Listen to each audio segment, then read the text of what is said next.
The morning air was thin and sharp, cutting through the dust that hung above the valley floor like a silent warning. Sergeant Claire Donovan, U.S. Army combat medic, moved quietly with the small convoy of Navy SEALs and Army Rangers. Their mission was routine, or at least, that's what command had called it.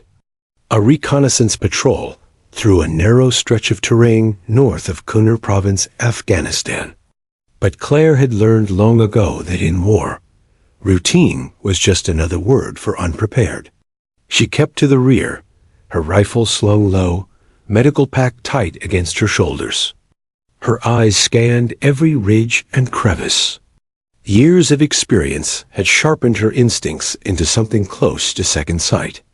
The stillness around them wasn't peaceful. It was expectant, heavy, unnatural. Somewhere between the whispers of the wind and the grinding of boots against gravel, she could sense it, the quiet before something terrible. Ahead of her, Chief Petty Officer Blake Tanner, the SEAL team leader, signaled a halt. His hand went up, fist clenched. The line stopped instantly. Tanner turned his head, eyes hidden behind dusty sunglasses. "Check the terrain. Something feels off," he said through the comms. Claire watched him crouch, scanning with his binoculars. The men followed their drills' perfectly tight formation, overlapping fields of fire, eyes sweeping the high ground. They were trained, disciplined, lethal. But they weren't cautious enough for what was coming. She crouched beside the lead Humvee, fingers brushing the ground. There, just beneath the loose dust, was something faintly metallic. Her stomach twisted. She knew that shape. The edge of a pressure plate mine. "Stop!" She shouted, her voice sharper than she intended. Every head turned toward her. "What is it?" Tanner called back. "Don't move," she said firmly. Her heart pounded, but her tone stayed calm. "You're standing on a line of pressure plates. Tripwire under the sand handmade, probably daisy-chained." A long, tense silence followed. Even the wind seemed to stop. The SEAL nearest to her, Corporal Diaz, froze mid-step, eyes wide. "You sure?" Claire nodded. "Positive. You move, or all confetti." Tanner knelt beside her, eyes tracing the faint wires she'd uncovered. He exhaled a low whistle. "Good catch, Sergeant. How the hell did you see that?" "Habit," she replied, brushing more sand away. "I've been in valleys like this before. They don't stay this quiet unless someone wants them to." Tanner studied her for a moment, then gave a small nod. "All right, medic. You've got the eyes today." The team adjusted, shifting into cover positions as the bomb techs moved forward. Claire stepped back, scanning the ridgelines again. That feeling in her gut didn't fade, it deepened. If there were mines, there'd be snipers too. Maybe an ambush waiting for the first explosion to trigger chaos. Her headset crackled. Bravo 1 to Bravo team reading multiple heat signatures West Ridge. That was it. "Incoming!" Claire yelled. The world exploded. Rockets screamed down, detonating against the lead vehicle. Fire and dust consumed the air. The blast threw Claire to the ground, the impact ringing through her chest. The sound of automatic fire followed sharp, deadly bursts cutting through the chaos. Bullets slammed into the dirt around her, showering her face with sand. Her training kicked in instantly. No panic, just movement. "Get down. Get behind the Humvee," she shouted, dragging a bleeding soldier by his vest. She rolled him onto his back, saw the blood pulsing from his shoulder, and pressed her hand into the wound. "Stay with me, Private. You hear me?" He nodded weakly. A second explosion rocked the valley. Shrapnel pinged off the metal of the Humvee. Claire's hand didn't waver. She tore open her medical pouch, sealed the wound, and shouted to the nearest SEAL, "Tourniquet left thigh pouch now." Tanner's voice cut through the gunfire. "Contact front. Diaz, suppressing fire on that ridge." Riley, flank east. The men obeyed, but Claire noticed something. They were disoriented. The ambush had been planned perfectly. Whoever was firing knew their formation, their habits. This wasn't random. It was personal. Claire, stay down. Tanner barked as he ducked beside her, firing up the ridge. She ignored him, grabbing her radio. This is Bravo Medic. We need air support. Grid 54 Alpha Niner. We are pinned down and taking heavy fire. Her voice was steady, clear, commanding. Tanner glanced sideways, eyebrows raised. She wasn't just a medic calling for help. She sounded like someone used to giving battlefield orders. The radio crackled back. Copy that, Bravo. Gunship inbound, ETA 2 minutes. 2 minutes is a lifetime, she muttered. The firefight raged on. Claire crawled toward another downed SEAL, his chest armor shattered. She pressed her fingers against his neck, faint pulse. Good. She tore open his vest, pushed gauze deep into the wound, and shouted for Tanner. Need covering fire now. Tanner leaned out, firing bursts that echoed across the ridge. Claire hauled the wounded man into cover, just as tracer rounds ripped through the dirt behind her. One grazed her arm hot, sharp pain, but she didn't stop. Seconds stretched into eternity. Then faintly, the low roar of engines. Air support inbound, someone yelled. Moments later, the sky erupted. A gunship screamed overhead, unleashing fire on the ridgelines. The insurgents scattered, disappearing like shadows into the rocks. Silence fell again this time, the real kind. The smell of smoke and burned metal hung thick in the air. The surviving SEALs staggered to their feet, dazed, bloodied, but alive. Tanner removed his helmet, wiping sweat and dust from his face. Hell of a call, Sergeant, he said, voice rough. You saved our asses. Claire nodded, checking the wounded one last time. Just doing my job. He studied her for a long moment, his expression unreadable. You've done more than a medic's job. Those moves back there, you've been trained in tactics. That's not standard Army medical protocol. Her eyes flicked up, calm and guarded. You pick up a few things when you're patching up soldiers under fire. Tanner smirked faintly, but his curiosity was piqued. He had seen hundreds of medics, none who moved like her, who read the field like a strategist, who reacted faster than some of his own men. Something about her didn't add up. As the dust settled and the wounded were loaded into evac vehicles, Claire stood alone for a moment, staring at the ridgeline where the attack began. Her hands trembled slightly, but her face stayed stoic. She knew this pattern, the way the ambush had been executed, the positioning, even the timing. It was too precise, too familiar. Someone had known they were coming, and whoever planned it knew her. As the convoy rolled out, Tanner glanced at her from the passenger seat. You've seen this kind of ambush before, haven't you? He asked. Claire didn't answer immediately. She stared out the window, her reflection caught between the smoke and the rising sun. Yeah, she said quietly. Once, a long time ago. Then she looked away, her expression unreadable. Behind her calm demeanor, old ghosts stirred. Ghosts with names, missions, and memories the Army had tried to erase. She wasn't supposed to be here. Not anymore. And as the vehicle disappeared into the haze, Claire Donovan, the medic, who saved an entire SEAL team, knew one thing for sure. The past she'd buried was coming back.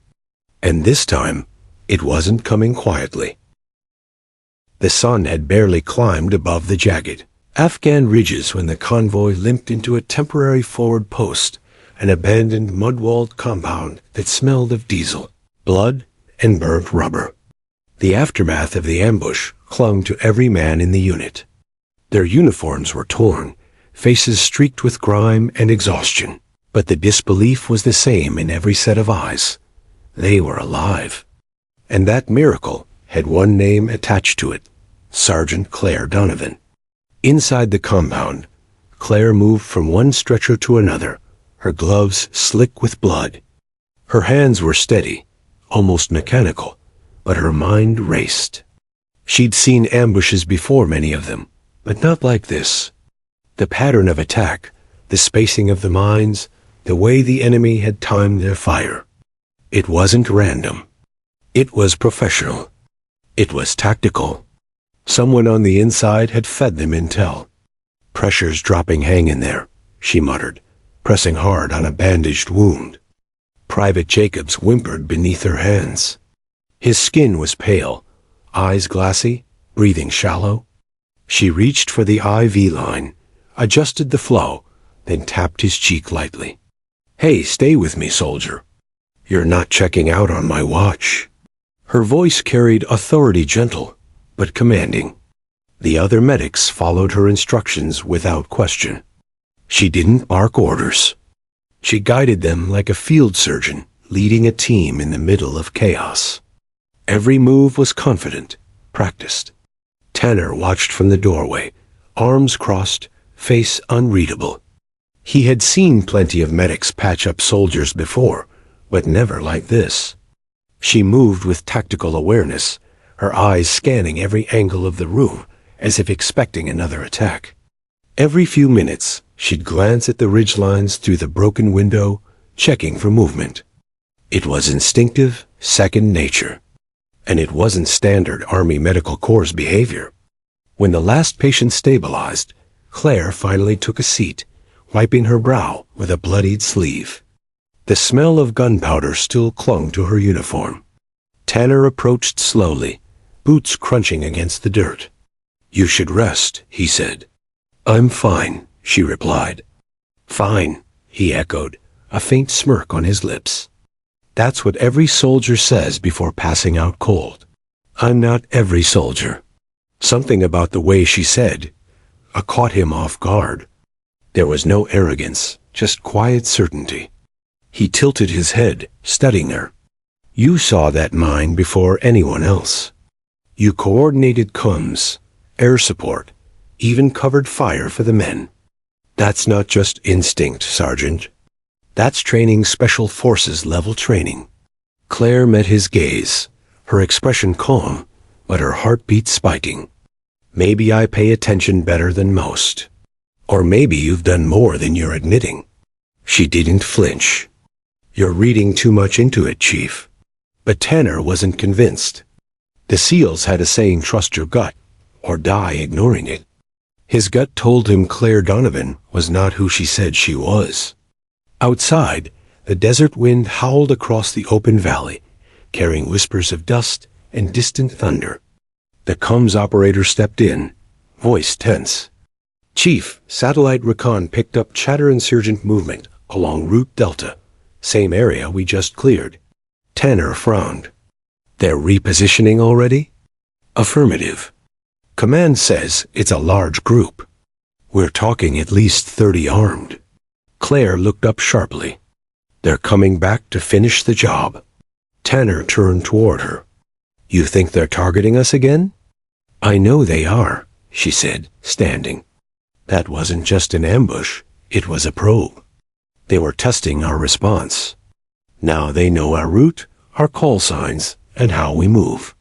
They'll adapt." Her confidence was unnerving. Tanner narrowed his eyes. "You sound like someone who's planned ambushes, not just survived them." She gave a tight smile. "You'd be surprised what a medic has to learn to keep people alive." The warning came too late. A sudden explosion shattered the compound's eastern wall, sending debris flying. The ground shook violently, throwing everyone to the floor. Claire's ears rang, her vision blurring. Another explosion followed a mortar, this time then another. The compound was under full assault. "Contact east side." "Move! Move!" Tanner shouted. Claire sprang into motion, dragging 2 injured men behind overturned crates as the SEALs formed defensive positions. Gunfire erupted outside, echoing through the narrow corridors. She grabbed her rifle, not standard issue for medics, and fired short, controlled bursts toward the breach. "Claire, get down," Tanner yelled. "Cover your flank," she replied, not missing a beat. Her eyes were sharp, her movements exact. Every bullet she fired found its mark. A wounded SEAL crawled toward her, clutching his stomach. She slid beside him, dropped her rifle, and pressed her hand to his wound. "Stay with me, Riley," he groaned, blood pooling beneath him. "Doc, you're insane. You're shooting and stitching at the same time." "Multitasking," she said with a faint grin, tightening the gauze. "You'll thank me later." A rocket slammed into the courtyard, shaking the walls. Tanner ducked behind cover, reloading. "Where the hell are they hitting from?" he barked. Claire pointed toward the ridgeline. "Southwest. They've got a spotter on the high ground, maybe two. If we don't take them out now, they'll box us in." Tanner blinked. That wasn't just observation. That was a field commander's analysis. "Diaz, take your fire team. Clear that ridge," he ordered, following her direction without hesitation. For the next 15 minutes, the compound became a storm of noise, gunfire, shouting, explosions. Dust and smoke filled the air until visibility dropped to nothing. Claire kept moving, pulling the wounded to safety, treating them under fire, refusing to stop. Her sleeve was soaked in blood, some theirs, but her hands never trembled. When the gunfire finally died down and the world went eerily quiet again, Tanner stood from cover, breathing hard. Smoke drifted across the courtyard. Bodies, enemy and friendly, lay scattered in the dust. "Clear," someone shouted. Claire sat against a wall, her arm bleeding from a small shrapnel wound, eyes glazed but alert. She tore off a strip of bandage, wrapped it tightly, and stood again. Tanner approached, shaking his head. "You're not human, are you?" he said with a faint smile. "Just stubborn," she replied, voice hoarse. "No, that's something else. You move like someone who's seen this before. Too calm, too fast. You don't just survive ambushes, you anticipate them." Claire looked away, scanning the horizon where the last plume of smoke rose. "It's not my first firestorm." He took a step closer. "Who taught you to fight like that?" She met his eyes, calm but unreadable. "I told you, Chief, I'm a medic." He smirked. "And I'm the Pope." Despite the exhaustion, Claire almost smiled. She could feel his suspicion growing, and that made her uneasy. Tanner wasn't the kind of man to drop something once he'd sniffed a secret. And this secret, this one was dangerous. As night fell over the valley, the team began to fortify the ruined compound. The bodies were buried, the wounded airlifted. The survivors gathered around dim lamps, checking weapons, cleaning wounds, their faces haunted. Tanner sat apart, his gaze fixed on Claire as she cleaned her rifle in silence. He'd seen the same look in her eyes that he'd seen in his best operators, people who'd lost too much, who'd done things they couldn't talk about. There was a darkness there, quiet and disciplined, but real. When the radio crackled with new orders from command hold position until morning, he knew she wouldn't sleep. He wouldn't either. Outside, the desert was calm again, stars spread across the black sky. But to Claire, that calm felt like a lie. She knew this was far from over.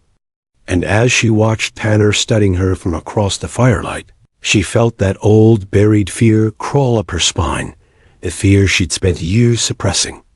He was starting to see through her mask.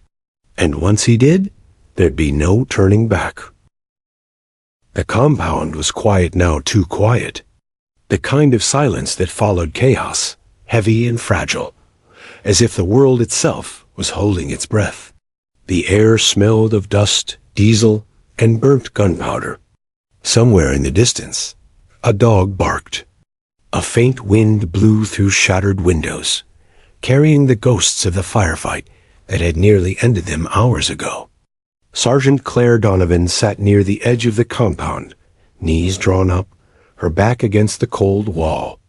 Her hands were raw and trembling from hours of work. She'd lost 2 men that day, one in the explosion, one from internal bleeding she couldn't stop in time. Their faces hovered in her mind, the weight of every life she couldn't save pressing into her chest like a bruise. She was supposed to be numb by now. After all these years, after all the things she'd seen, she thought she'd learned to close the door on grief. But it always found a crack to seep through. Across the yard, the SEALs moved like shadows checking perimeter defenses, resetting tripwires and stacking ammunition. Chief Tanner lingered near the command table, arms folded, eyes flicking toward Claire now and then. He couldn't stop thinking about her, about the way she'd moved during the attack, how she'd spotted tactical patterns no ordinary medic should even recognize. He'd seen operators, intelligence officers, field commanders, and Claire fit pieces of all three. He lit a cigarette, though he wasn't supposed to smoke this close to the compound. The ember glowed faintly in the darkness. He watched her for a long moment before finally walking over. "You should get some rest," he said. "I'm fine," Claire replied automatically. "You've said that 3 times today," he said with a dry smile. "And I've meant it 3 times. Tanner took a drag and exhaled slowly. "You're a terrible liar." Claire smirked faintly, but didn't look at him. Her eyes were fixed on the stars above the ridgeline. "You learn to fake calm when everyone around you needs it." "That's not calm," Tanner said quietly. "That's control. There's a difference." For a moment, neither spoke. The distant mountains loomed like dark silhouettes against the moonlit horizon. Then, Tanner leaned against the wall beside her. "I ran your name through the database," he said casually. Claire's eyes narrowed. "You what?" He shrugged. "Curiosity. It's a bad habit. And nothing," he admitted. "You've got a standard service record. Medical school, trauma training, 3 deployments. But no previous unit listed before your first official assignment. No boot camp record, no transfer trail. Like you just peered one day." Claire looked away, jaw tightening. "Sometimes files get lost." Tanner smirked. "Not in the Navy, Sergeant. And definitely not in the Special Operations database." The silence between them thickened. For the first time, Tanner saw something flicker behind her eyes. Not fear, exactly, but a kind of restrained panic. A secret too heavy to carry for long. Before he could press further, the comms unit inside the command room crackled to life. "Base, this is Overwatch Command. Secure line for Sergeant Donovan. Authentication code incoming." Tanner raised an eyebrow. "You expecting a call?" Claire froze. "No." He followed her inside as she approached the console. The operator handed her the headset, looking confused. "They said it's classified priority." She hesitated only a second before taking it. "This is Donovan." Static hissed for a moment. Then a distorted voice came through, familiar, cold, and unsettling. "Echo 7. You've been compromised." The words hit like ice water. Her breath caught. It had been years since anyone used that name. "Echo 7. The voice continued, distorted by encryption. "Your presence on that mission was flagged. Someone made the connection. Do not engage further operations. Extraction protocol may be required." Claire glanced at Tanner standing nearby. He was pretending to check a map, but she knew he was listening. She stepped away from the others, lowering her voice. "Who is this?" "You know who," the voice said. "You should have stayed buried.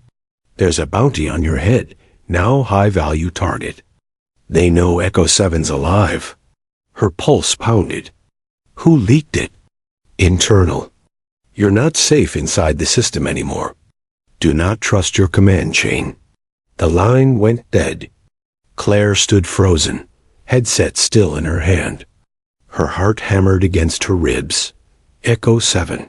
She hadn't heard that coding name since the night her teen died, since the government declared her KIA and buried her identity beneath classified files.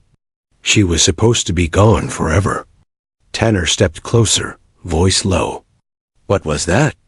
"Wrong number," she said too quickly, setting down the headset. "Didn't sound like it." She turned, eyes hard. "Drop it, Chief." But Tanner didn't. He'd caught the tremor in her voice, the flash of fear she tried to hide. "Echo 7, he said quietly, repeating the coding name he'd overheard. "Who's that?" She froze mid-step. He crossed his arms. "Because I'm guessing it's not a call sign for a radio test." For a long moment, she said nothing. The walls seemed to close in, the sound of the desert wind growing louder. Finally, she sighed and turned to face him. "You don't want to know, Tanner." "Too late," he replied. Their eyes locked, his full of suspicion, hers full of warning. Then she stepped past him, heading for the armory. "Get some sleep, Chief. You'll need it tomorrow." But Tanner wasn't sleeping. Not after that. Later that night, the camp was silent, except for the soft hum of generators. Tanner sat in the dim glow of his laptop, typing quietly. His access level wasn't supposed to reach the classified networks, but years in the field had taught him how to bend rules. He searched the name Echo 7. The screen blinked once, then displayed. Access restricted. Tier 1 clearance required. He tried again through an encrypted tunnel. This time, a faint file appeared, redacted, fragmented, but enough to make his blood run cold. Subject: Captain Claire Reyes, Echo 7. Unit: Classified Special Operations Detachment. Shadow Program Status: Deceased. Confirmed. Details: Mission failure. Operation Frost Veil -7 casualties. Cause of death: Field explosion. Unconfirmed remains. He stared at the screen. Claire Reyes, the same face. Same eyes. Same woman. But a different name. A knock on the door startled him. Claire stood there, arms crossed, her expression unreadable. "Couldn't sleep either?" she asked softly. He minimized the window before she could see it. Something like that. She looked at him for a long time, then gave a small, tired smile. "Be careful where you dig, Chief. Some graves were meant to stay closed." She turned and walked away, the faint echo of her boots fading into the night. Tanner sat frozen, staring after her. He knew two things now. One, his medic wasn't who she claimed to be. And two, whatever she was running from, it wasn't just ghosts. It was the kind of secret that could get them all killed. Outside, the wind howled across the valley, carrying with it the first low rumble of thunder. A storm was coming, one that no airstrike or gunship could stop. And somewhere deep in her past, Echo 7 had just been reborn. Morning came with a pale, uncertain light.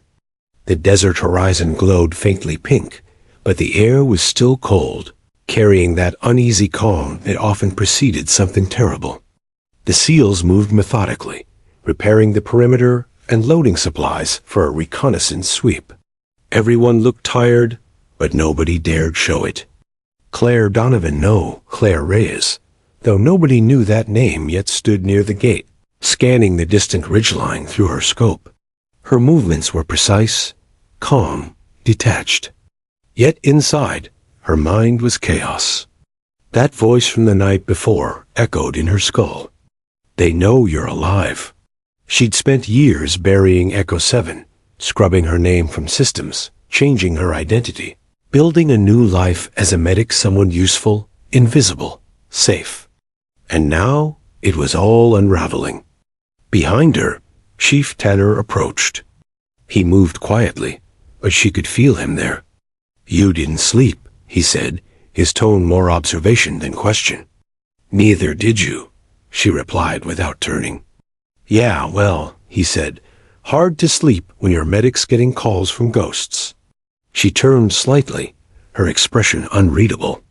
I told you to drop it. And I told you I don't take orders from people who lie about who they are. Her jaw clenched. You have no idea what you're talking about. He crossed his arms. Echo 7. I did some digging. Not much came up, but enough to know that you're supposed to be dead. Care to explain that part? The silence that followed was sharp, cutting. For a moment, Tanner thought she'd walk away again. But instead, she exhaled slowly, her shoulders lowering just slightly. Inside, she said. Not out here. They stepped into the dim interior of the command room. A few maps were pinned to the wall, the hum of the radio filling the space like a heartbeat.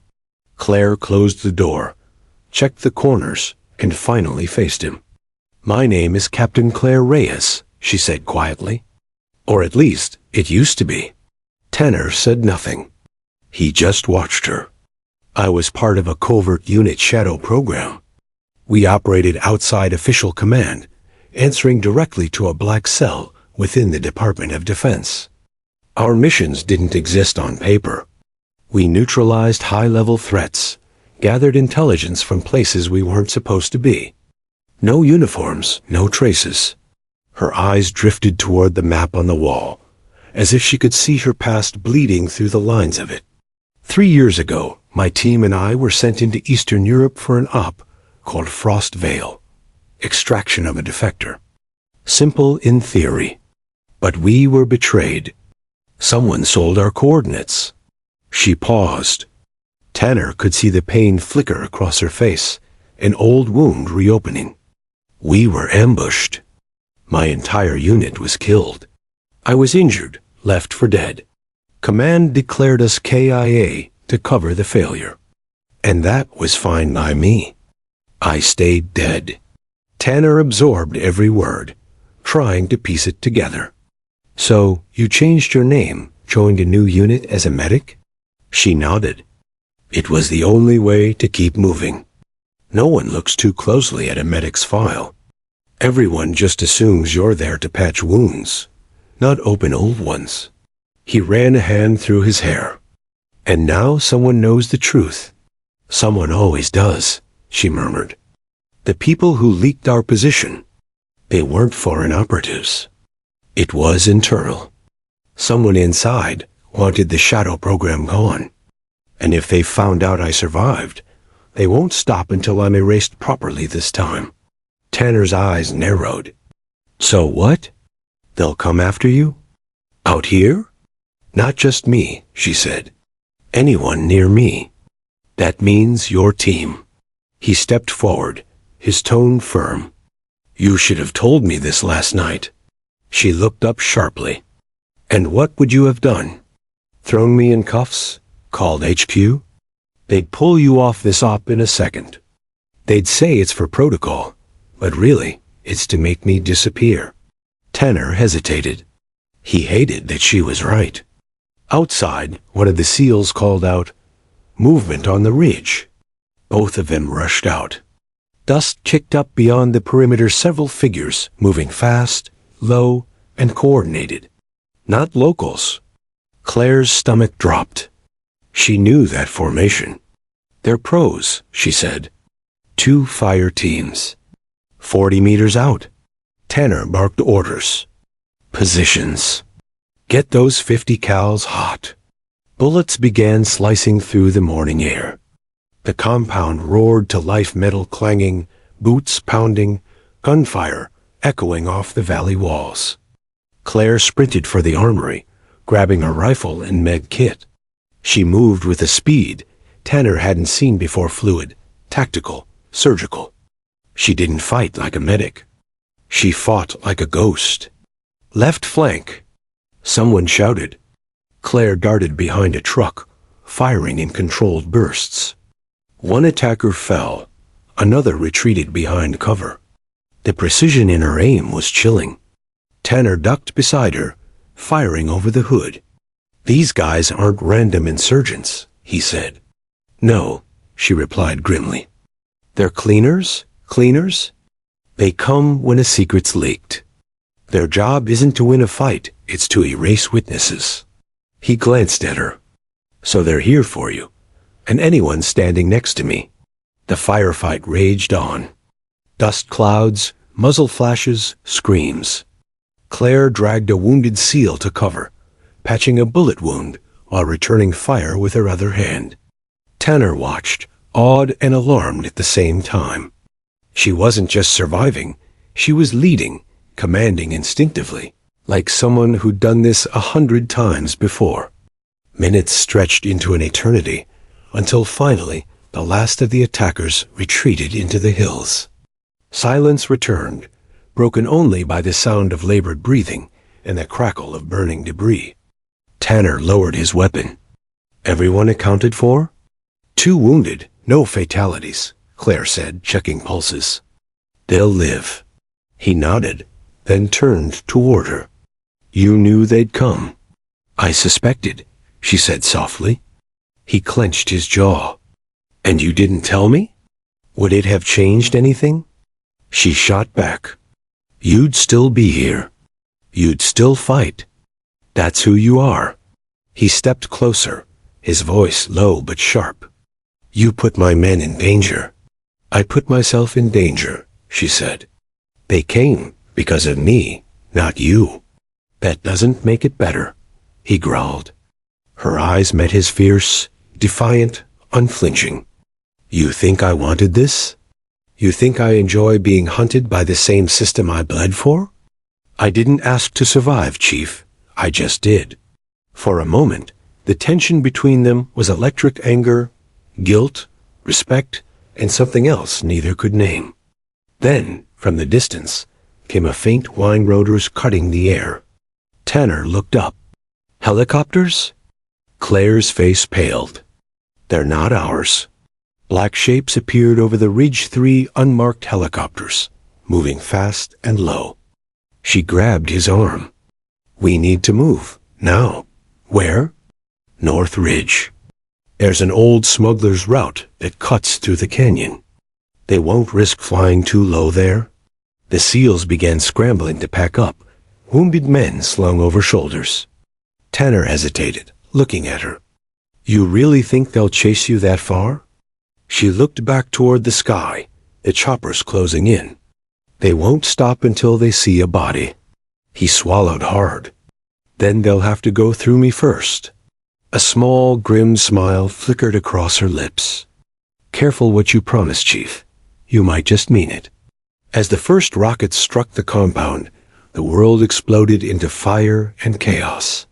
Claire grabbed Tanner's vest, pulling him to the ground as debris rained around them. When the dust cleared, the sky was burning, and the medic who shouldn't exist was leading the SEALs into the mountains, hunted by both enemies and ghosts. For the first time in years, Echo 7 was back in the fight. The desert burned behind them. Smoke coiled into the dawn like black ribbons, the compound reduced to twisted metal and shattered earth. The roar of the unmarked helicopters faded as they banked south, convinced their target was dead. But Claire Reyes, the woman they once called Echo 7, wasn't dead. Not yet. She led the SEALs through a narrow canyon trail, her steps sure despite the exhaustion and grit in her lungs. The early light bled across the rocks, painting the cliffs in crimson and gold. Each man carried more weight than gear burns, blood, and the memory of comrades they'd almost lost. Chief Tanner Holt followed close behind her, scanning their rear with his rifle. His muscles screamed from fatigue, but he didn't slow. He couldn't. Not when the one person who might be able to explain the hell they just lived through was marching a few meters ahead, silent, unreadable, and somehow still standing. After nearly 2 hours of rough terrain, they reached a dry stream that cut through the valley like a scar. Claire stopped and motioned for the men to take cover beneath the ridge. We rest here, she said, voice low but steady. Rest? Tanner replied, breath sharp. They could circle back. They won't, she said. Their thermal scans will read nothing but wreckage. They'll think the job's done. He didn't fully believe her, but the way she said it carried a certainty that was hard to argue with. She knelt beside one of the wounded SEALs, Private Jensen, who had a shrapnel wound across his shoulder. Her hands worked fast, precise, calm as she sealed the cut and replaced the bandage. "Pressure's good?" she murmured. "You'll make it." Jensen managed a weak grin. "You always say that." "And I'm always right," she said, forcing a faint smile. Tanner watched her for a moment, that strange mixture of admiration and suspicion still gnawing at him. When she stood and wiped her hands, he finally spoke. "Tell me what we're running from, Reyes. Really." She exhaled. "You wouldn't believe me. Try me."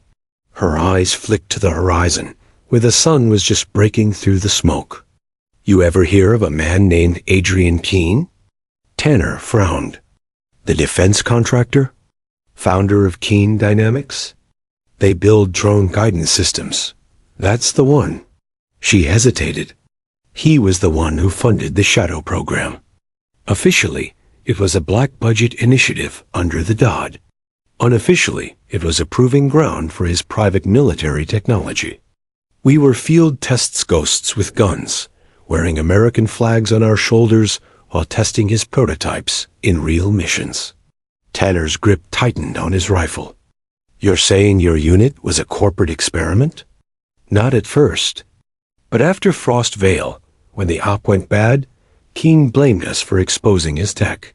My team was wiped, my name buried. He erased every trace of the operation." She looked at him now, eyes hard. "But someone inside must have leaked that I survived." Keene doesn't forgive loose ends. Tanner's jaw set. And now he's sending private hit squads into combat zones to clean up his mess. Claire nodded. "He has the money, the reach, and the people. You can't touch him through the military or the courts. He owns half of them." Silence fell. The SEALs nearby exchanged uneasy glances. This was way above their pay-grade corporate war, disguised as patriotism, ghosts chasing ghosts. "So what's the plan?" Tanner asked finally. She looked toward the canyon ahead. "There's an old CIA relay station about 20 clicks north. If we can reach it, I can get access to the Shadow network. There's a failsafe buried in the archives, data logs, mission codes, recordings. Proof Keene used us off-book. If I can get to that, I can expose him." Tanner frowned. "And you think they'll just let you upload that? You'll have the entire intelligence community hunting you down." Her smile was grim. "They already are." For the next few hours, they moved in silent sand crunching beneath their boots, the wind carrying whispers of old echoes through the cliffs.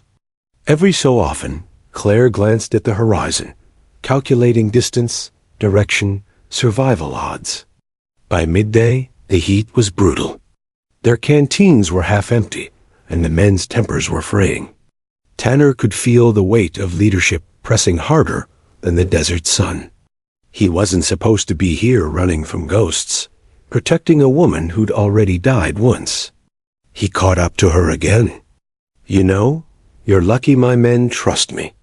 Because right now, they're following a medic into a Black Ops nightmare." Claire stopped and turned to face him. "You think I asked for this?" "No," he said quietly. "But you dragged us into it."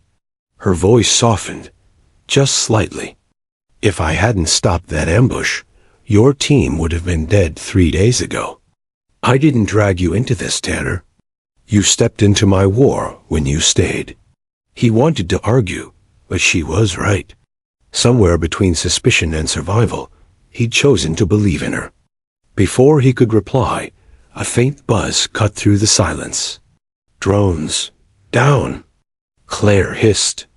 They dove into the shadows of a rock outcrop as 2 small reconnaissance drones zipped overhead, scanning the canyon floor. The sound faded, but the danger didn't. "They're sweeping the area," Tanner muttered. "That means they're still looking." Keen's men won't stop until they see my body, Claire said. And if they can't find me, they'll burn everything around me instead. Tanner glanced at her. Then we make sure they never get the chance. She raised an eyebrow. You got a plan? Yeah, he said. You wanted proof?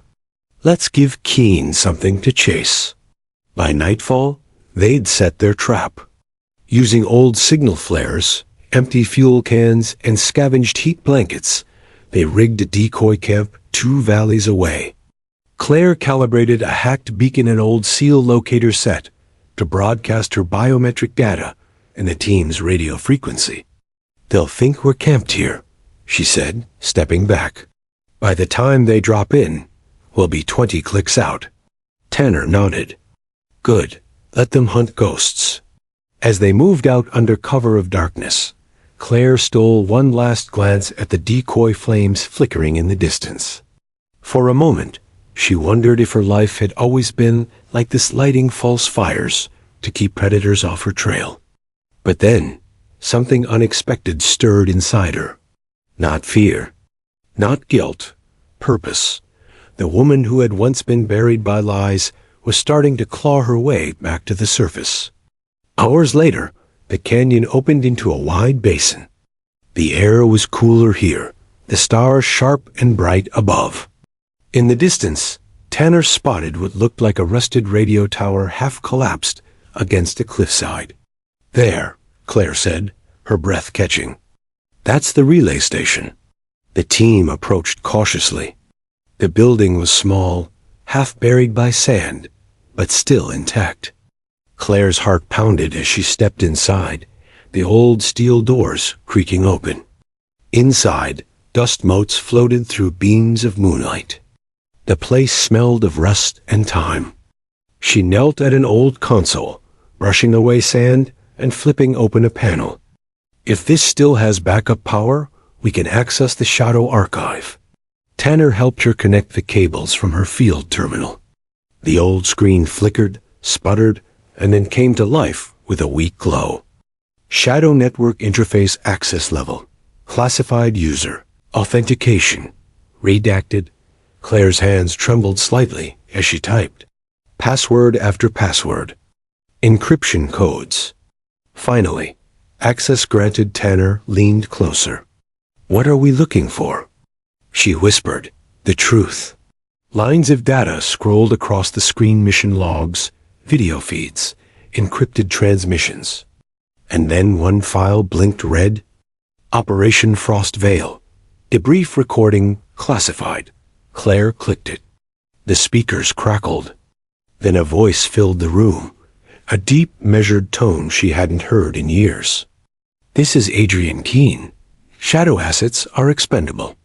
If any survive, terminate on sight.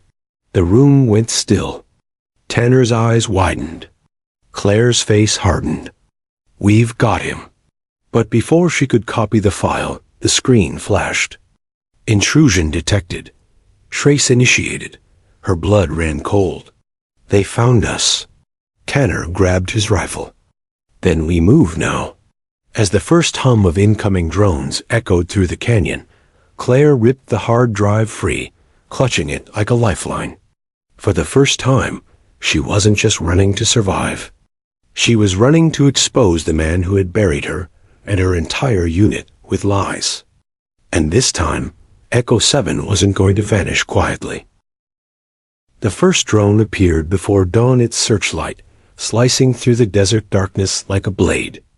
The wind howled through the canyon as Claire Reyes and Chief Tanner Holt pushed forward, the rest of the SEAL team behind them, breath ragged, boots slipping on loose gravel. The sound of distant engines echoed, multiple, synchronized, closing in fast. They're triangulating the signal, Tanner muttered, glancing back. We've got maybe 15 minutes before they're on top of us. Claire's pulse pounded. She could still feel the heat of the relay station burning behind her, the moment when she'd yanked the hard drive free just before the system triggered its trace. Now, that same trace had led their hunters straight to them. She looked at Tanner. If they find us, they'll call in a kill team. We won't have a chance. He adjusted his rifle strap. Then we don't let them find us. They moved deeper into the canyon, where ancient rock formations jutted up like jagged teeth. The moonlight was faint here, swallowed by shadows. Claire guided them along a narrow ledge that ran parallel to a dry waterfall. "Keep low," she whispered. "And whatever you do, stay quiet." Every step was deliberate, careful. The air tasted of dust and metal. In the distance, the low thrum of rotor blades grew louder, unmarked choppers sweeping the valley. Tanner risked a glance upward. "We can't outrun air surveillance forever. We need cover." "There's an old mine shaft 2 clicks ahead," Claire said, pointing north. "If it's still stable, we can wait them out." "How do you know that?" "I used to hide things there," she said simply. He wanted to ask what kind of things, but the look on her face stopped him. They pressed on, navigating the crumbling path. A few meters behind them, Jensen, still recovering from his wound, stumbled. Tanner caught him, pulling him back to his feet. "You good?"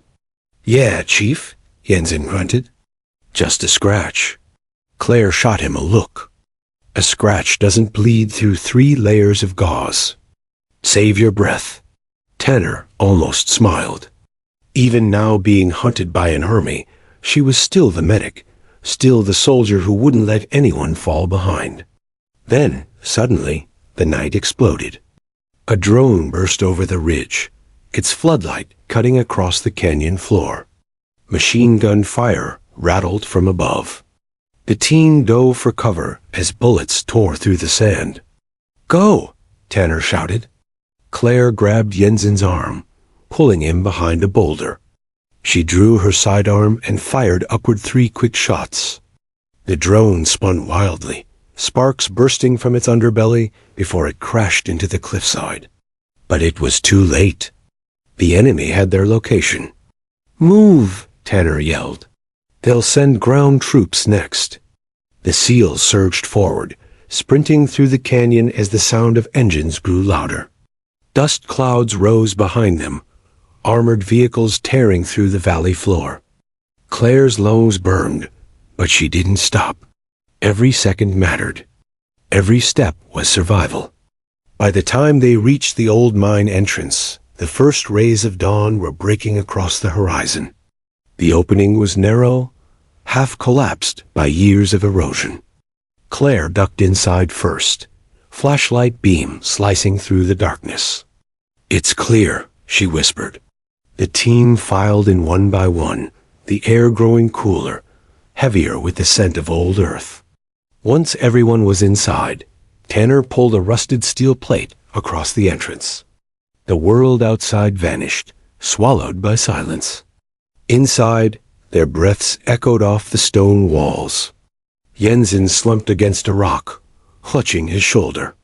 Claire knelt beside him again, checking his pulse. "You're running hot." Infection setting in. He managed a weak grin. "Guess I'm keeping things interesting." She injected antibiotics, then met his eyes. "You need to stay awake, Jensen." "That's an order." He nodded. Tanner leaned against the wall, listening to the distant rumble of pursuit fading into the wind. For the first time in hours, there was quiet. But it wasn't peace. It was the kind of quiet that came before a decision. "How long until they start scanning the caves?" he asked. "An hour." "Maybe less," Claire said. "We can't stay." "Then what?" She hesitated. "We split up." Tanner's head snapped toward her. "Not a chance." "It's the only way," she said firmly. "They're tracking my signal. As long as I'm with you, you're targets. But if I draw them off, you can get your men out." "Reyes, no," she said sharply. "Listen to me, Chief. You don't understand what these people are capable of. Keen's private task force doesn't take prisoners. They'll wipe out your whole team just to erase a name." He stepped closer, eyes burning. "And you think I'm gonna let you walk out there alone?" You saved my men.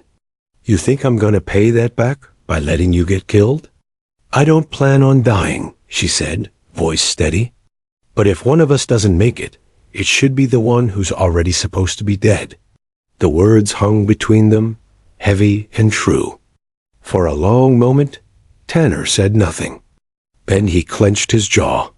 You're not going anywhere without me. Her expression softened. You're stubborn, you know that? Yeah, he said. And you're bad at taking orders.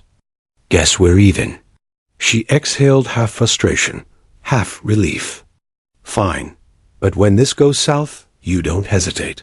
He met her gaze. You really think it'll come to that? She didn't answer. An hour later, they emerged from the mine under the cover of shifting light. The air shimmered with heat. The choppers were gone, but Claire knew better. They'd circle back soon. She led Tanner up a narrow escarpment, away from the others. From here, the world stretched wide, endless rock and sky.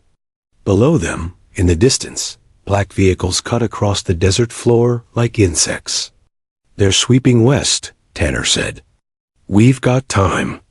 Claire crouched beside a cluster of rocks, connecting the hard drive to her wrist device. I'm transferring the recording to multiple satellites. Even if they kill me, the data won't vanish. Tanner watched her fingers move, calm, confident, relentless. You really think exposing Keen will change anything? Her jaw tightened. It's not about change. It's about truth. My team died for nothing. If I can give their deaths meaning, even once, then it's worth it. The transmission progress bar inched forward 68%, 69%, 70%. Then a warning tone shrieked. Signal lock detected. Claire's blood ran cold. They're jamming us. Tanner raised his rifle. We've been made. Gunfire erupted from below. Figures appeared, armored operatives fanning out across the canyon. The sound of engines filled the air again.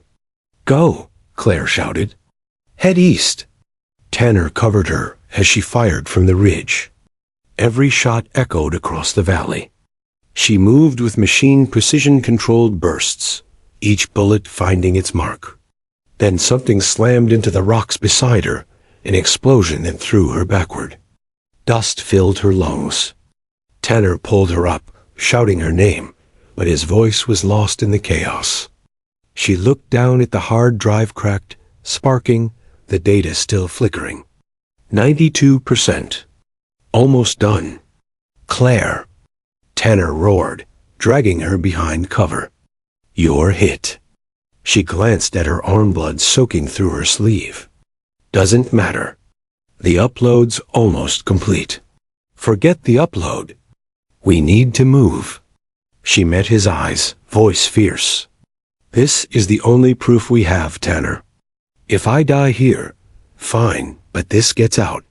He stared at her, torn between rage and respect. Then he did what soldiers do best. He adapted. He ripped the damaged drive from her hands, slotted it into his vest, and lifted her to her feet. Then we both get it out. They stumbled through the rocks as bullets tore past, each step a battle against gravity, pain, and exhaustion. Claire's breath came ragged, her vision dimming, but she kept moving. By the time they reached the upper ridge, the gunfire had faded behind them. Tanner dropped to one knee, gasping. You good? Claire nodded weakly. Just need a minute. He tore open a field bandage, wrapping it around her arm. She winced, but didn't stop him. Next time, he said quietly, you tell me when you're bleeding out. Her smile was faint but real. And ruin my reputation as unkillable? He chuckled despite himself. You're insane. She looked at him, eyes fierce and tired. No, just not done yet. Below them, the sun rose over the canyon, casting gold over a world still trying to erase them. The hard drive's light flickered one last time, then blinked green. Transmission complete. Claire exhaled, the weight of years lifting from her chest. "It's done." Tanner nodded, staring at her with quiet admiration. "Then let's make sure you live long enough to see it matter." As the two of them vanished deeper into the desert shadows, a storm of retaliation began to brew behind them. Adrian Keene's empire had just been exposed, and for the first time, Echo 7 was no longer just surviving. She was winning. The desert wind carried a strange silence that morning. It wasn't peace. It was the pause before a storm. Sand shifted across the ridges like restless ghosts, and every gust carried the echo of distant rotors. Claire Reyes crouched beside a weathered rock formation, peering through the scope of her rifle. Her arm throbbed from the wound she'd taken hours earlier, but she ignored it. Pain was just another sound in the noise. Below her, Chief Tanner Holt scanned the horizon with his binoculars. The sun was climbing, painting the canyons in gold and blood red. "They're regrouping," he said quietly. "Looks like 3 squads. Probably 30 men." "Keene's not pulling back anymore," Claire muttered. "He's desperate. He wants that hard drive before the world sees it." Tanner glanced at her. "And he knows you're the one who can decrypt it. Which means," she said, adjusting her pack, "he won't stop coming." Tanner's jaw tightened. "Then we finish this before he does." They moved east, weaving through narrow ravines and rock spires that rose like sentinels. Every step was careful, every sound measured. The heat pressed down, relentless. At one point, Tanner stopped, studying the distant shimmer of vehicles crawling through the sand. "You think the transmission went through clean?" Claire nodded. "I triple bounced it off 3 relay satellites before it hit the encrypted line. Even if they corrupt the backup, the mirror servers will hold." He smirked. "You talk like a hacker." She shot him a look. "I was trained by ghosts. People who don't exist on paper." He didn't ask more. He didn't need to. Her life before the medic course, before Afghanistan, before the betrayal, was written in scars and silence. By midday, they reached the skeleton of a bombed-out observation post. The roof was gone, but the underground radio bunker remained intact. "This'll do," Tanner said. "Line of sight's perfect for long-range transmission." Claire dropped her pack, unzipped it, and pulled out the salvaged hard drive. The casing was cracked, half melted, but the internal data crystal still blinked faintly. She connected it to a portable uplink, her fingers trembling from exhaustion. "We've got one last chance to push everything through. If we can send this to the right people, congressional oversight, the press, Allied command, Keene's operation is done." Tanner crouched beside her. "And if they jam it?" She didn't look up. "Then I'll do what I was trained to do. Adapt." The screen flickered. Lines of code began to scroll. The system was alive. For the first time in hours, Tanner allowed himself to breathe. He checked his rifle, scanning the ridgeline. "You think Keene's watching?" "He's always watching," Claire said. And somewhere far away, in a glass tower overlooking the Potomac, Adrian Keene did exactly that. He stood before a wall of monitors, the faint glow reflecting off his cold, sharp features. His analysts worked feverishly around him. "She's transmitting again," one reported. "Data packet encryption is quantum tier. We can't intercept directly." Keene's eyes narrowed. "Then destroy the source." "But sir, that would do it," he snapped. Moments later, the first drone peeled from formation, its shadow gliding over the desert like a hawk. Back in the canyon, Tanner heard it before he saw it, the deep mechanical hum cutting through the heat haze. "Claire," he said sharply, "they found us." She didn't stop typing. "Keep them busy." "Not sure if you've noticed," he said, "but that thing's carrying missiles." She met his eyes briefly, a flicker of calm defiance there. "Then shoot first." He grinned. "Now you're speaking my language." Tanner grabbed the shoulder-mounted launcher from the supply crate. He stepped out into the open, squinting against the sun. The drone descended, its cameras locking on. He fired. The missile screamed upward, slicing through the air before colliding in a brilliant flash. The drone burst into fire and debris, raining down across the sand. But where there was one, there were always more. 2 more appeared on the horizon, followed by the distant hum of ground vehicles. Claire's fingers flew faster. Transmission at 80%. I just need 2 more minutes. You've got one, Tanner shouted. He ducked behind a broken wall as machine gun fire shredded the stone. Dust filled the bunker entrance. Claire stayed where she was, hands steady, even as the world shook around her. Almost there. A bullet ricocheted off the metal table beside her, sparks flying. Tanner sprinted back, grabbing her by the vest. We're leaving. Not yet, she shouted. 98%. Then the uplink screen went black. No. She slammed the keyboard, trying to reboot, but the system was dead. The antenna above them blasted to pieces. Tanner's expression hardened. We move now, or we die here. Claire hesitated, then ripped the drive free, stuffing it into her pack. Let's go. They bolted through the side exit as the observation post erupted behind them. Flames clawed into the sky. The shockwave threw them both to the ground. Claire's ears rang, her vision spinning. Tanner's voice was distant, muffled. Get up. Come on. She forced herself up, coughing through the smoke. The vehicles were closing in from the west, armored, fast, relentless. Tanner pulled a smoke grenade from his belt and tossed it. A plume of gray spread across the ridge, masking their retreat. Head for the ravine, he shouted. They stumbled downhill, half running, half falling. Claire's legs screamed in protest, but adrenaline kept her upright. When they reached the ravine floor, Tanner dragged a tarp from his pack, covering the 2 of them beneath the jagged rocks. The sound of engines thundered above. For 10 eternal minutes, they stayed motionless as soldiers swept the area. Voices shouted commands in distorted accents. Then silence again. Tanner dared a breath. They passed us. Claire leaned her head back, closing her eyes. Sweat streaked her face. The drive's damaged. I don't know if anything got through. He looked at her, at the exhaustion, the fire, the faint tremor in her hands. You did what no one else could. You got it out. She shook her head weakly. Not enough. He reached out, resting a hand on her shoulder. You gave them a chance.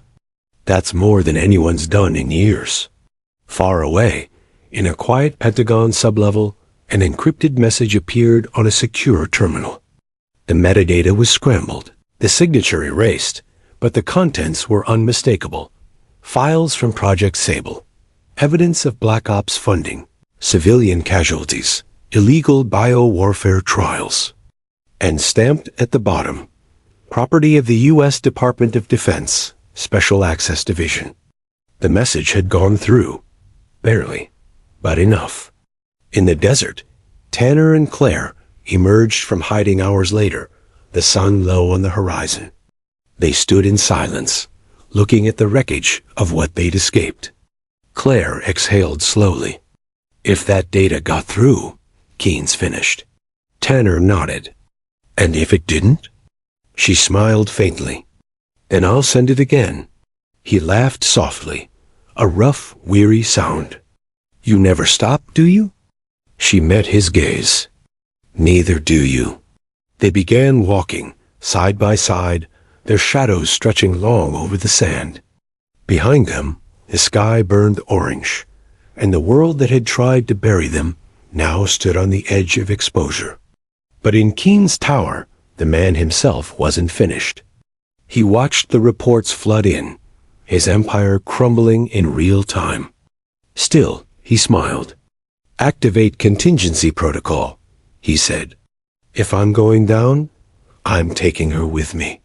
That night, miles away, Claire's cum crackled, an unfamiliar signal cutting through static. Then a voice, calm, cold, familiar. You should have stayed dead, Sergeant Reyes. Her blood froze. Tanner turned toward her, eyes sharp. Who is it? She swallowed hard. Keen. The voice laughed softly through the static. You want the truth, Claire? Come and get it. Coordinates transmitting now. The signal ended. Tanner frowned. It's a trap. Claire looked out toward the dark horizon, jaw set. Yeah, but it's also a chance. He sighed. You're really going to walk into it, aren't you? She met his eyes. Not alone. He smiled faintly. Didn't think you'd ask. They packed their gear in silence. The wind howled through the canyon, carrying the promise of one final reckoning. As they disappeared into the darkness, the night swallowed their footprints. Two soldiers against an empire, walking toward the truth that could cost them everything. The war wasn't over yet. It was just about to begin. The desert night stretched endless and dark. Every star seemed to flicker like a warning. Claire Reyes moved silently, crouched low behind a ridge, the hard drive strapped securely to her vest. Beside her, Chief Tanner Holt scanned the horizon, every muscle coiled like a spring. You sure this is the right place? He asked in a low whisper. She didn't answer immediately. Her eyes focused on the distant lights of a fortified compound nestled against the mountains. Heavy guard towers, floodlights, and high walls surrounded the property. Beyond, the faint glow of armored vehicles rolled like insects. It has to be, she said finally. Keen's personal command post. All his assets, all his resources, centralized here. If we get inside and extract the files from his servers, the world will see everything. Tanner exhaled slowly, watching her. And if we get caught? Her eyes met his, fierce and unwavering. Then we die knowing the truth is free. They advanced carefully, sticking to shadows, using every rock and ridge for cover. The wind carried the faint hum of electricity, engines, and the occasional barked order from guards. Over there, Claire whispered, pointing. Service entrance. Old maintenance tunnel. Security is minimal. Tanner nodded. Lead the way, Ghost. Claire allowed herself a small smirk. Echo 7 never disappoints. The tunnel was narrow and dark, the smell of rust and old oil heavy in the air. Their boots echoed softly on the concrete. Silent, Tanner said. Always, Claire replied. They reached the main server room. Inside, racks of blinking lights and humming machines filled the space.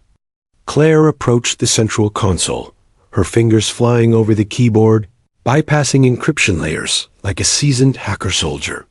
Tanner kept watch, rifle ready, eyes scanning every corner of the room. Every shadow felt like a threat. Minutes passed like hours. Finally, the screen blinked. System override. Admin authentication required. Claire's hands froze. Keen's biometric lock. I need a live scan. Tanner frowned. You're gonna have to go find him? Or trick the system into thinking I'm him, Claire said grimly. I can do it, but it's risky. She connected the hard drive she'd salvaged from the canyon. The machine hummed louder. Lines of code scrolled across the screen, demanding access keys and passcodes. Almost there, she muttered. A faint sound of footsteps made Tanner's head snap to the doorway. 3 guards, late for their shift, approached. Claire. Tanner hissed. She didn't pause. She grabbed a smoke canister and threw it, filling the room with thick white fog. The guards coughed, staggered, and Tanner neutralized them quickly with silent precision. Claire ducked back to the console, ignoring her own trembling hands. Finally, she entered the final override command. Access granted. The server blinked, then began to transfer files to her hard drive. Mission logs, financial records, video evidence, internal communications, all labeled with Keen's name and crimes. Tanner exhaled, relief washing over him. Got it? Claire's lips were pressed together, eyes never leaving the screen. Almost. Just a few more seconds. Then the lights flickered. Intrusion detected. System lockdown initiated. Tanner cursed. That can't be good.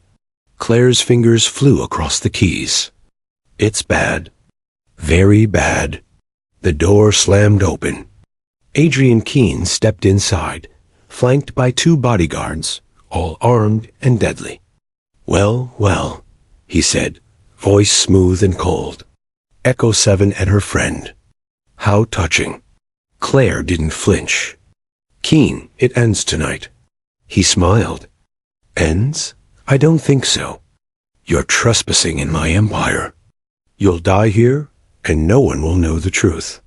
Tanner stepped forward. Not if we have anything to say about it. Gunfire erupted. Tanner's shots tore through the bodyguard's cover, while Claire used the smoke and shadows to move closer to Keen. The server room was chaos. Sparks flew. Monitors shattered. Alarms blared. Keen ran for the control console, trying to shut down the transfer. Claire lunged, tackling him to the floor. The hard drive slipped from her vest, spinning dangerously across the floor. You won't win, she shouted, holding him down. He twisted violently. You think you can stop me? I built this empire. You built it on blood, she hissed. And now it dies with me if I have to make it. Tanner tackled him from behind, pinning him. Keen struggled, but found himself overpowered by the 2 of them. Claire grabbed the hard drive just as the final transfer percentage hit 100%. She yanked it from the console, holding it like a trophy. Done, she said, breathing heavily. Tanner looked around. The bodyguards were neutralized. The server room was damaged, but the files were secure. Keen glared at them, fury and disbelief etched into every line of his face.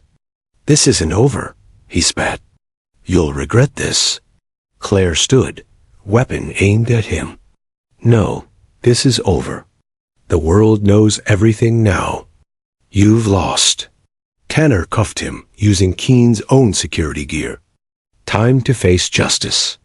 Outside, the dawn was breaking, painting the desert in shades of fire and gold.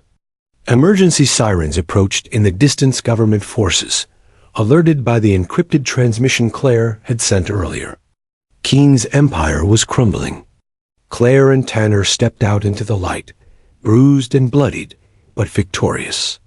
The SEAL team emerged from their hidden positions, expressions a mix of relief and awe. You did it, Tanner said quietly, looking at her.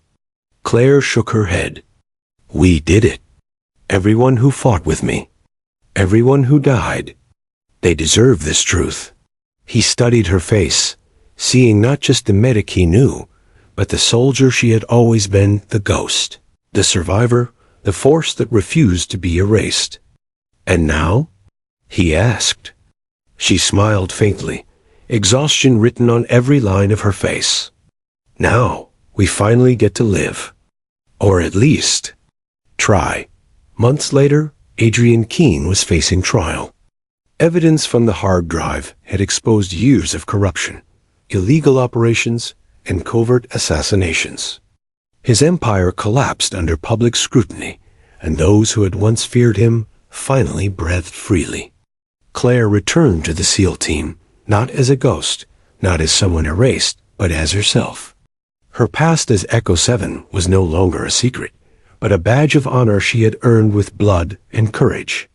Tanner stood by her side as she briefed new recruits on field medical protocols and tactical operations, her calm authority inspiring awe. You really are unkillable, Tanner said one evening as they watched the sun set over the Pacific. Claire smirked, brushing sand from her uniform. Not unkillable, just unstoppable when it matters.